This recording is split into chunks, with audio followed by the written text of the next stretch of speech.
Hey folks, thanks for checking out today's video. This one was a rough one, but I hope it goes as a learning experience to everybody else. So I'm just going to jump right into it. This was an afternoon flight after work, and it was a bit rushed from the start. So I went out to the field after only checking a part of one of my weather forecasting apps, and it had basically said 6 miles an hour till sunset, rain 3 hours after sunset or so, no problem, go fly. And I did, and it was pretty good for the first 4 minutes of flight. I usually rate things on a scale of 10 when I'm at the school, so 10 being absolutely beautiful, heaven, perfect air, 0 being you have been thrown out of the sky, you are dead. And I would give the ending of this flight a solid 2. It was bad. And I took a little asymmetric fold there, so that was a lot of fun. But it really kind of made me realize that the machines that we're flying are pretty safe. But the way we are flying it, or the way we choose to fly it, or what we choose to fly, is often what leads to danger. So basically what I'm saying is pilot error is probably one of the biggest causes of all accidents and injuries and damages in the sport in one way or another. For me today, that pilot error was poor weather forecasting. I didn't check anything. So here we are. Hopefully you learn from my mistake and check out this relatively short video.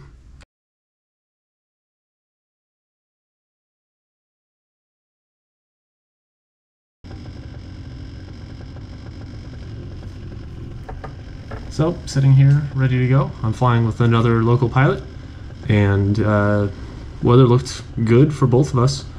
We're both pretty experienced. He's actually been flying longer than I have, so when he says, hey, let's go fly, I definitely want to go fly. But again, I skimped out on my weather check, and that did not help me. So you see the inflation. I had a little bit of headwind, nothing crazy.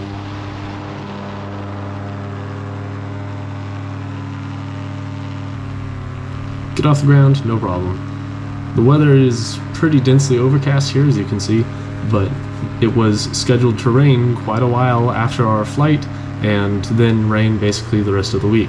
So I figured I'd squeeze the flight in now, while we had the time, while we had the weather. You can see it's pretty calm. Notice how the wing isn't really bobbing around. I'm doing some, moderate steep turns, just bobbing around, enjoying myself.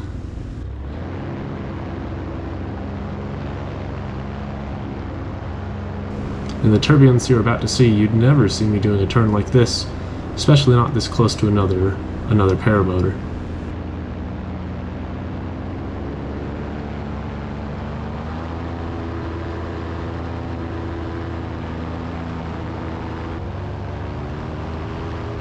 So, yeah, nice and smooth. I cross over a small river close to this LZ, drop down into the fields, having a fine time, nothing's off.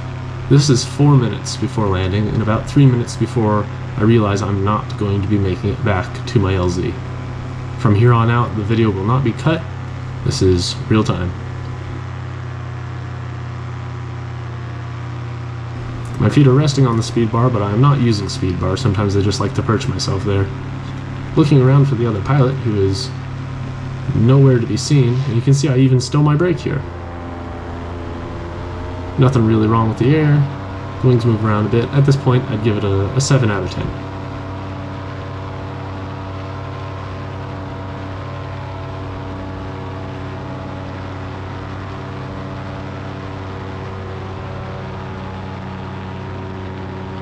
So here we go, starting to feel the bumps.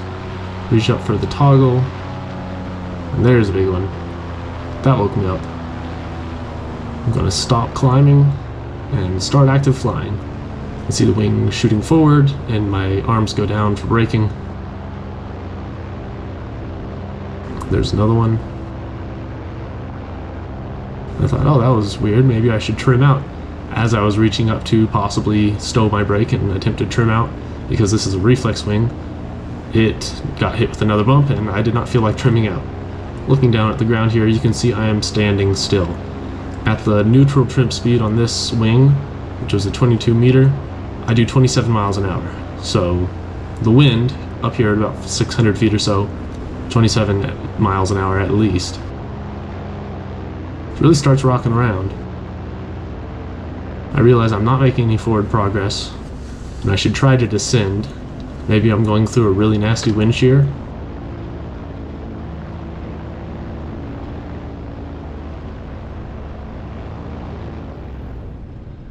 The GoPro Max I use has really good gyroscopes, which stables everything video-wise, so you can't see the 10 feet I'm being lifted and dropped. I drop down into a slightly slower layer of air and think, okay, we're smoothing out, I can make some forward progress, I'll make it back to the LZ. I can tell at this point that something's gone weird with the weather and I should cut this flight short. But watch this wing bob around. You can see it flex, the tips moving forward and backward and the whole wing bending.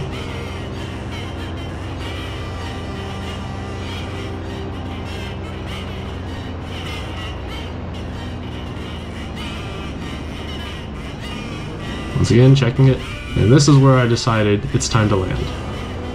I take quite a bit of a shock, knocks me out of my comfortable seating position, and I realize it is landing time. Just ahead of me here, and perfectly lined up with the wind, is this long skinny field running right to left. Look at the trees move. This was the moment. All these trees are being blown around.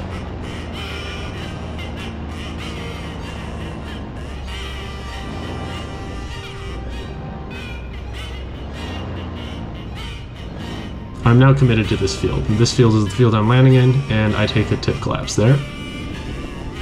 Definitely coming down. I am not going to be continuing this flight. I choose this field partially because this red barn has what's left of a windsock sticking up on it. I don't know if you can see it in the video, but it's there, and I saw it from the air, so I figured they'd be welcome to paramotors. Lots of checks all the way down, and a bit of a hop, skip, and a jump for landing. I'd much rather be on the ground than in the air.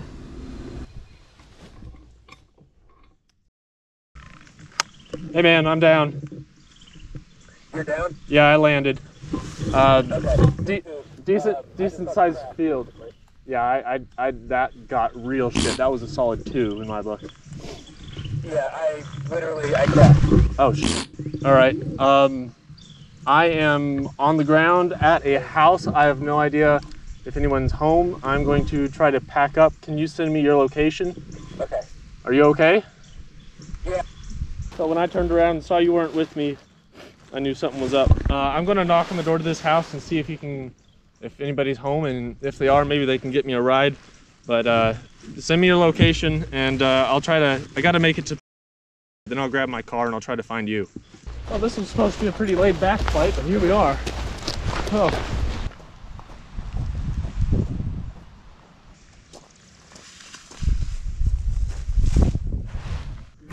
I'm okay, thank you. Really, I appreciate it. Thank you so much. I'll try. Wow,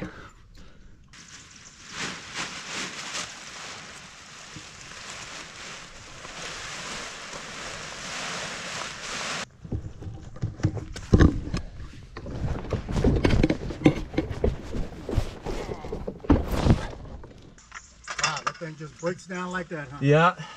Pretty cool. When it's not raining, it's not such a rush. But...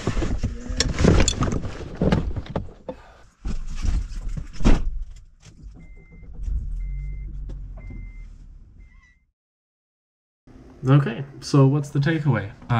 Obviously, forecast better. My margins for flying when I knew weather was moving in were too narrow. I also didn't check deep enough on multiple sources. I typically use National Weather Service, PPG.report, and also RyanCarlton.com. I only looked at National Weather Service only at a glance and only for surface winds. I didn't check pressure or precipitation expectations or the Turner Stability Index or the winds aloft. Just saw that it said 6, saw that another pilot was flying, and went for it. and that was my error. So I put myself into this situation and luckily got myself out of it. But my learning experience, my aha moment is even on days that look flyable, double, triple check, go through all of my normal weather stuff. And I will show you what my normal weather stuff is now. So when it comes to actually forecasting, like I said, I like to use weather.gov quite a bit. Weather.gov is free. You can also call 1-800-WX-BRIEF to get this same information. But I'm going to enter my flying location approximately.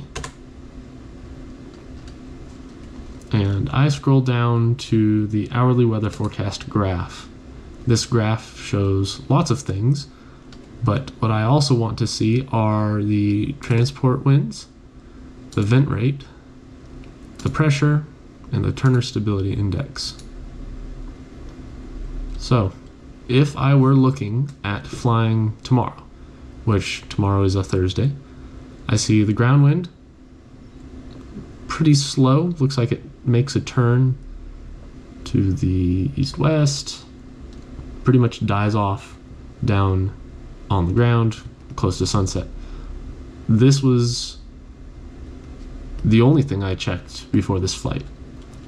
Down below it, we also have precipitation potential, precipitation accumulation, the transport winds, which are relatively low level but give you an idea of the wind going on above you, the ventilation rate, pressure. I like to see climbing pressure, nice and slow and gradual and stable, and the Turner Stability Index. 7 is stable, smooth air. I would imagine if I had scrolled down far enough, I would have seen lowering pressure and a solid 3, maybe a 2, which are indicative of storms, being able to be formed in that kind of turbulent air. I like this tool because it gives me a lot of in-depth information, and I can also go pretty far forward into the future with some certainty. So here's the weekend, which looks like rain, rain, rain, rain, rain. But again, I didn't go this deep during this original flight. Another site I like to use is ppg.report. That's the website, ppg.report. And it shows you wind direction, wind speed, and temperature at very oddly specific intervals. But I also like that it highlights in red sudden changes in direction or speed. So we see here today, looks like 2 miles an hour, very slow gradual increase, 7, 8 o'clock. You get this funny gust with a bit of a shift in altitude. This would be indicative to me that something is switching and happening all of a sudden from 6 o'clock to 8 o'clock, which is basically sunset around here right now, and then even further on into the future. Now the problem with PPG report is, so this is only good out to 24 hours. So this won't tell me if the weekend is flyable, but it will tell me if today, right now, is flyable. The last site I like to use is called Ryan Carlton. Ryan Carlton is actually made for balloons. That's why you get a balloon up here in the top corner. I do suggest in the settings option, you turn on boop so that every time you press the arrow, you get a very helpful boop. Again, just like PPG report, you get direction, speed, and temperature at varying altitudes, but just like PPG report, it also goes out to 24 hours. So I use the National Weather Service as a longer forecast, and then double check my work with PPG report and Ryan Carlton the day before. Unfortunately, during this incident flight, I didn't do any of that. I only saw that somebody else was flying and that the first wind speed I laid my eyes on looked good, and it claimed it wasn't going to rain. The rain moved in earlier, it brought that gust front with it, and it threw us out of the sky. So that was my mistake. That was my learning experience. So hopefully this video helps you. I walked away from it, but I could not have if I didn't get on the ground soon enough, because the winds only got worse and worse from there. If I tried to trim out and limp it back to the LZ, maybe I would have been one thrown out of the sky.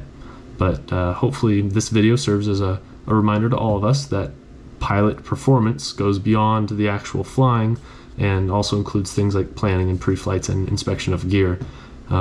Really, sobering for me, considering the recent Anthony Vella especially crash. So yeah, if you watched this far, thanks for checking it out. Hopefully you learned something on the weather, and fly and prepare safely for these flights, because most of what I'm seeing is not random gear failures. It is somehow, some way, a human problem of bad decision making. So let's make some good ones out there, guys. Thanks for watching.